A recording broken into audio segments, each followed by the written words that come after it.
that we have conducted, I guess, and of course many representative are present. So we can cater it to it, and then we can move ahead on this. Understanding of vulnerability susceptibility study also give their inputs on how they look at the vulnerability susceptibility system fed by springs.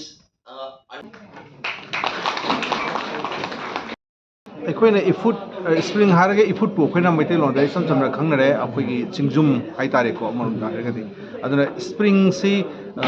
ꯌꯥꯝ important ꯑꯩꯈꯣꯏ ꯃꯅꯤꯄꯨꯔꯗꯗꯤ ꯃꯔꯨꯑꯣꯏꯅ ꯑꯩꯈꯣꯏ ꯁ꯭ꯄ꯭ꯔꯤꯡꯗꯒꯤ ꯑꯅꯝꯕ water source ꯑꯣꯏ ꯑꯩꯈꯣꯏ ꯅꯣꯡꯃꯩ ꯏꯁꯤꯡꯁꯤ ꯂꯩꯅꯨꯡ ꯆꯪꯈ꯭ꯔꯀꯥꯟꯗ ꯆꯤꯡꯒꯤ ꯆꯤꯡꯖꯦꯞꯇ ꯑꯩꯈꯣꯏꯒꯤ ꯃꯅꯨꯡ ꯆꯪꯈ꯭ꯔꯀꯥꯟꯗ ꯂꯩꯅꯨꯡ ꯂꯩꯈ꯭ꯔꯀꯥꯟꯗ ꯑꯩꯈꯣꯏ ꯆꯤꯡꯒꯤ ꯆꯤꯡꯖꯦꯞꯇꯒꯤ ꯊꯣꯔꯛꯄ ꯏꯁꯤꯡꯁꯤꯡꯁꯤꯅ ꯑꯩꯈꯣꯏ ꯏꯐꯨꯠ ꯍꯥꯏꯔꯤꯁꯦ ꯑꯩꯈꯣꯏꯒꯤ ꯁ꯭ꯄ꯭ꯔꯤꯡ ꯍꯥꯏꯔꯤꯁꯦ ꯑꯩꯈꯣꯏꯅ ꯑꯗꯨꯅ ꯁ꯭ꯄ꯭ꯔꯤꯡꯁꯤꯡꯁꯤꯅ ꯇꯨꯔꯦꯟ ꯃꯔꯨꯗ ꯑꯃꯨꯛ ꯏꯁꯤꯡꯁꯦ ꯄꯤꯁꯜꯂꯀꯥꯟꯗ ꯇꯨꯔꯦꯟ ꯑꯣꯜꯂꯛꯄꯅꯤ ꯇꯨꯔꯦꯟ ꯁꯦꯜꯂꯀꯥꯟꯗ ꯑꯩꯈꯣꯏꯅ ꯑꯃꯨꯛ ꯚꯦꯂꯤꯗ ꯑꯩꯈꯣꯏꯅ ꯁꯤꯖꯤꯟꯅꯕꯅꯤ ꯑꯩꯈꯣꯏꯅ ꯑꯗꯨꯅ ꯁ꯭ꯄ꯭ꯔꯤꯡꯁꯦ ꯌꯥꯝ ꯏꯝꯄꯣꯔꯇꯦꯟ ꯑꯣꯏꯕ ꯑꯗꯣ ꯉꯁꯤꯗꯤ ꯀ꯭ꯂꯥꯏꯃꯦꯠ ꯆꯦꯟꯖꯀꯤ ꯏꯝꯄꯦꯛꯁꯤ ꯌꯥꯎꯁꯜꯂꯀꯥꯟꯗ ꯑꯇꯣꯞ ꯑꯇꯣꯞꯄ ꯃꯔꯝ ꯀꯌꯥꯗꯒꯤ ꯑꯩꯈꯣꯏ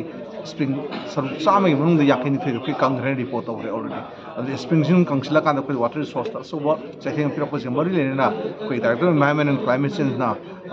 ꯂꯥꯏꯟ ꯗꯤꯄꯥꯔꯠꯃꯦꯟꯁꯤꯡ ꯑꯃꯗꯤ ꯁ꯭ꯇꯦꯛ ꯍꯣꯜꯗꯔꯁꯤꯡ ꯄꯨꯟꯁꯤꯟꯅꯔꯒ ꯑꯩꯈꯣꯏ ꯁ꯭ꯄ꯭ꯔꯤꯡꯁꯤ ꯀꯟꯗꯕ ꯌꯥꯗꯦꯅ ꯑꯩꯈꯣꯏ ꯍꯧꯈꯤꯕ ꯆꯍꯤ 5ꯃꯨꯛꯁꯤꯗ ꯑꯩꯈꯣꯏ ꯀꯟꯅ ꯋꯥꯛ ꯇꯧꯔ ꯂꯥꯛꯆꯕꯅꯤ ꯑꯩꯈꯣꯏ ꯁ꯭ꯄ꯭ꯔꯤꯡꯒꯤ ꯑꯍꯥꯟꯕꯗ ꯑꯩꯈꯣꯏ ꯃꯦꯞꯄꯤꯡ ꯇꯧꯅꯕ ꯌꯥꯝ ꯀꯟꯅ ꯍꯣꯠꯅꯖꯔꯤ ꯃꯦꯞꯄꯤꯡꯁꯦ ꯑꯩꯈꯣꯏ 900 ꯍꯦꯟꯅ ꯁ꯭ꯄ꯭ꯔꯤꯡ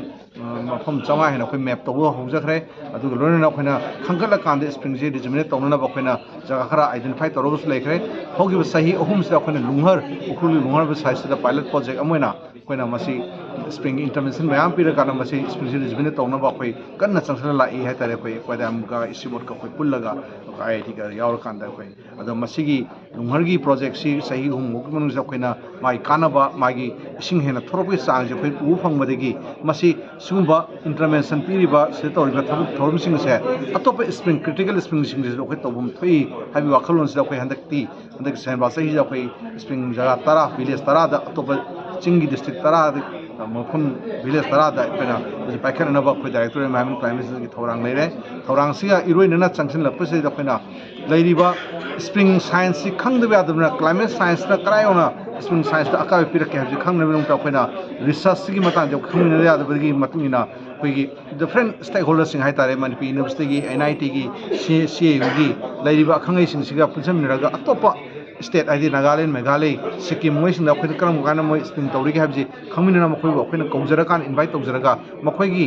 ꯍꯥꯏꯍꯜꯂꯝꯃꯒ ꯃꯈꯣꯏꯒꯤ ꯑꯦꯛꯁꯄꯤꯔꯤꯌꯦꯟꯁꯁꯤꯡꯗꯣ ꯑꯩꯈꯣꯏ ꯁꯤꯌꯔ ꯇꯧꯍꯜꯂꯒ ꯑꯗꯨ ꯑꯩꯈꯣꯏꯅ ꯔꯤꯄ꯭ꯂꯤꯀꯦꯠ ꯇꯧꯅꯕ ꯍꯣꯠꯅꯖꯕꯅꯤ ꯑꯗꯨꯅ ꯔꯤꯁꯔꯁ ꯋꯥꯔꯛꯁꯦ ꯍꯥꯟꯅ ꯆꯪꯁꯤꯜꯂꯀꯥꯟꯗ ꯔꯤꯁꯔꯁ ꯐꯥꯏꯟꯗꯤꯡ ꯐꯖꯕ ꯂꯩꯔꯀꯥꯟꯗ ꯃꯗꯨ ꯑꯩꯈꯣꯏꯅ ꯄꯣꯂꯤꯁꯤ ꯑꯣꯟꯊꯣꯛꯑꯒ ꯄꯣꯂꯤꯁꯤꯗꯨ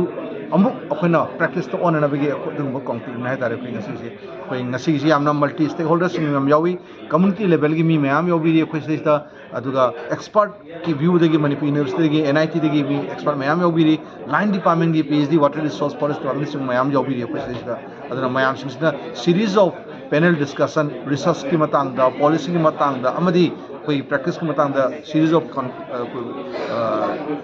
ꯄꯦꯅꯦꯜ ꯗꯤꯁꯀꯁꯟ ꯇꯧꯔꯀꯥꯟꯗ ꯃꯗꯨꯒꯤ ꯔꯤꯀꯃꯦꯟꯗꯦꯁꯟ ꯑꯃ ꯐꯖꯅ ꯗ꯭ꯔꯥꯐ ꯇꯧꯔꯒ ꯑꯩꯈꯣꯏ ꯒꯚꯔꯟꯃꯦꯟꯠꯀꯤ ꯄꯣꯂꯤꯁꯤꯗ ꯏꯟꯁꯤꯟꯅꯅꯕ ꯑꯩꯈꯣꯏ ꯍꯣꯠꯅꯖꯒꯦꯅ ꯑꯩꯈꯣꯏ ꯉꯁꯤ ꯄꯥꯟꯗꯝ ꯊꯝꯖꯩ ꯍꯥꯏꯇꯥꯔꯦ